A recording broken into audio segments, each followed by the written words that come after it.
Adipati Pandanaran terkenal menjadi pemimpin yang jujur, namun ia suka harta duniawi.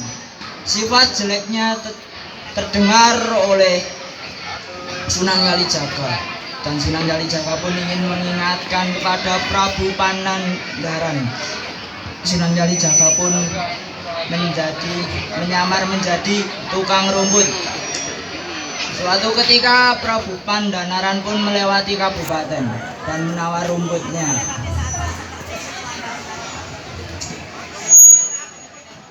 Iya.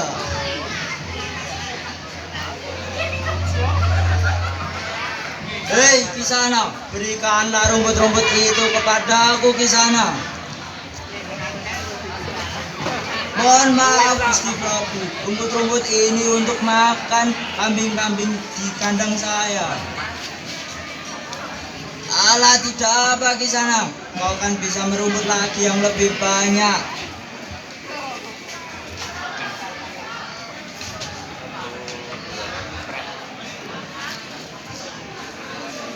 Ini imbalan untukmu. Anggap saja imbalan dariku Kisana.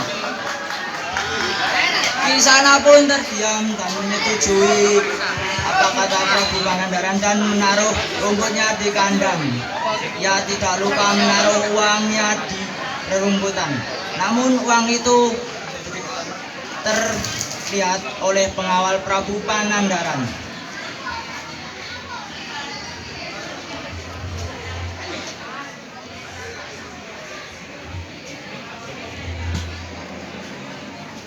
Bukankah ini uang-uang yang diberikan oleh Prabu Panandaran ke Kisana itu? Aku harus memberitahu Prabu Panandaran.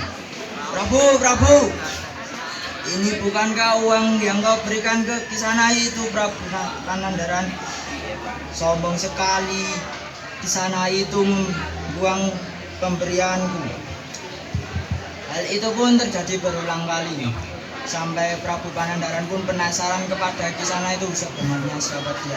Lalu Prabu Panandaran pun menyuruh pengawalnya untuk memanggil Kisana itu untuk menghadapnya.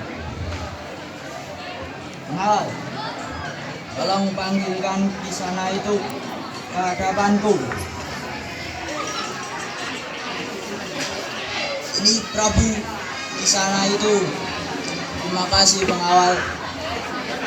Hei Kisana, kenapa kau sombong sekali membuang pemberianku? Mohon maaf Gusti Prabu, bukan maksudku untuk menghinamu. Karena saya tidak mau menerima pemberian, karena saya tidak mau menerima uang di duniawi, karena itu hanya sekejap. Alah, kau sombong sekali Kisana.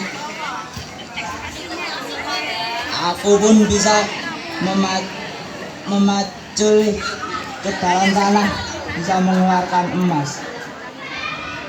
Coba buktikan Kisana. Lan, ambilkan pacul itu kepadaku.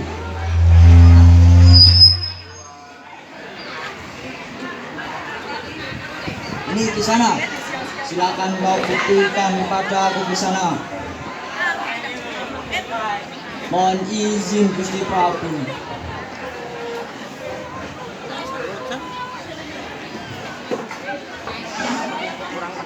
Bismillahirrahmanirrahim. Allahu Akbar. Good.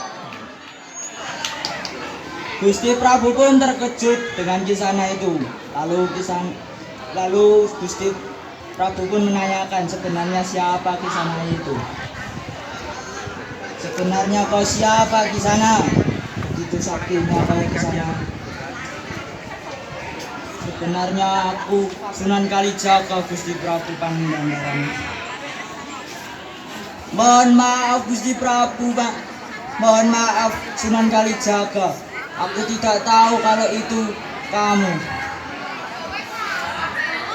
Ya, aku akan maafkanmu Gusti Prabu. Bolehkah aku ikut denganmu, Sunan Kalijaga, menyebarkan agama Islam? Boleh saja Prabu Panandaran. tapi kamu harus mengingat syarat-syarat ini. Kamu tidak boleh membawa sepeser pun harta-hartamu. Baiklah Sunan Kalijaga, aku mau izin ke istriku dulu. Istriku, aku akan mengikuti jalan Sunan Kalijaga untuk menyebarkan agama Islam. Apakah kamu mau ikut istriku?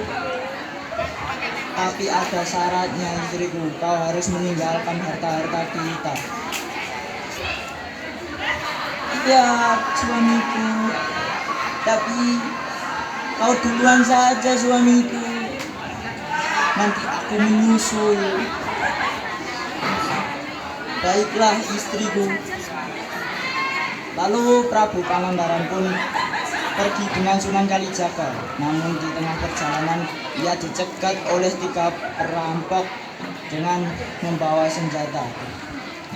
Lalu Sunan Kalijaga pun berbicara kalau dia tidak membawa harta-harta apapun.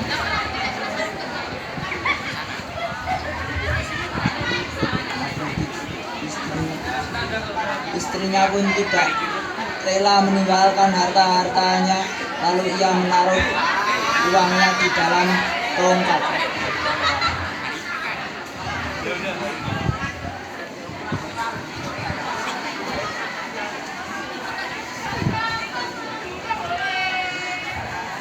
Di tengah perjalanan Gusti Prabu Pangandaran dihadang oleh 3 perampok dan dimintai hartanya.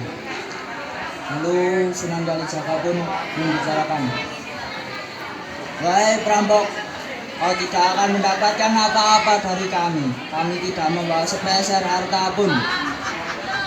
Tunggu saja nanti ada perempuan tua lewat, ia membawa karung yang berisinya emas. Kau ambil saja itu." Lalu rampok-rampok itu pun melepaskan Sunan Kalijaga dan Prabu Pangandaran. Nyai Pangandaran pun lewat di depan perampok-perampok itu. Dihatanglah oleh perampok-perampok itu. "Hei, berikanlah semua harta-hartamu." "Jangan, ini harta-hartaku. Jangan kau ambil." "Alah, sudah, jangan bicara kamu. Bawa sini." Lalu istri Prabu Pangandaran pun menangis sambil mengejar Sunan Kalijaga dan Prabu Pangandaran. Sunan, tunggu. Suamiku, harta kita dirampas oleh 3 perampok tadi, suamiku." "Apa? Kamu tidak mendengarkan apa kataku? Kamu jangan membawa sepeser harta pun dari harta-harta itu. Kau tidak mendengarkan apa-apa kataku."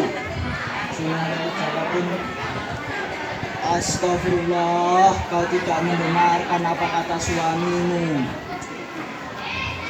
Di sini ada 3 orang yang salah. Kamu, suamimu, dan 3 perampok itu. Jika besok tempat ini ramai, akan dinamai Salatiga."